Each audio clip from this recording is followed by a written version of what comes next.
on a appris qu'en fait on avait des adversaires stratégiques dont le but était la déstabilisation de nos systèmes démocratiques. Et l'un des moyens les plus importants utilisés par ces adversaires stratégiques, que ce soit la Russie ou d'autres pays, eh bien c'est le financement direct ou indirect des partis politiques qui visent à déstabiliser les institutions.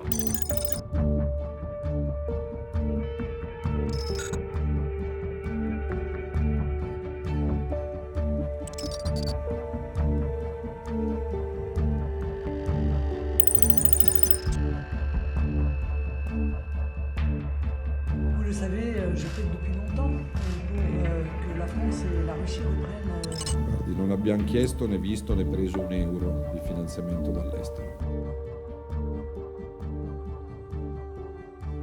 A lot of things happened in the last years, like the Ibiza scandal with the Austrian Freedom Party on the extreme right, the Lega Party who got money also from Russian sources, the Rassemblement National from Le Pen, who have strong connections also with Russia. And this was how Russian sources brought also their feet into European politics. È giusto da parte nostra insistere con grande determinazione, perché noi dobbiamo difendere i valori europei e dobbiamo difendere l'Europa da qualsiasi tentativo di condizionamento esterno. Alors il y a différentes manières en fait. Vous avez le cas par exemple du Rassemblement national en France, c'est-à-dire le cas d'un prêt décidé par une banque russe proche du Kremlin, et donc là c'est un financement direct mais sous forme de prêt bancaire.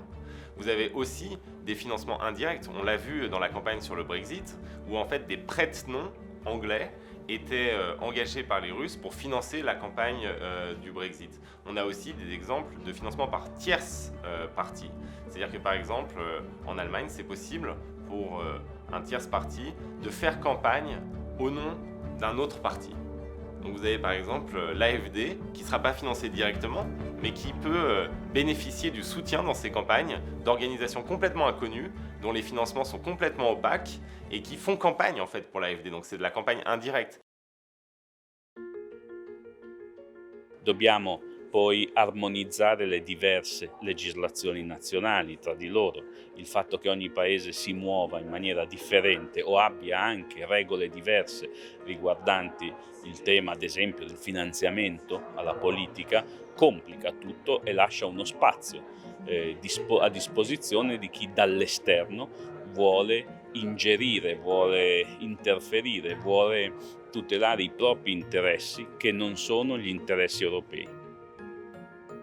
But we have to work step by step to establish a European code which is putting clear how transparency is, that no foreign money is coming. Secondly, then to have a harmonized minimum standard in the European Union, and at the end, clear rules everywhere, which at the end makes clear no foreign money into European parties, no foreign money into European decisions, and making clear where money is spent forward.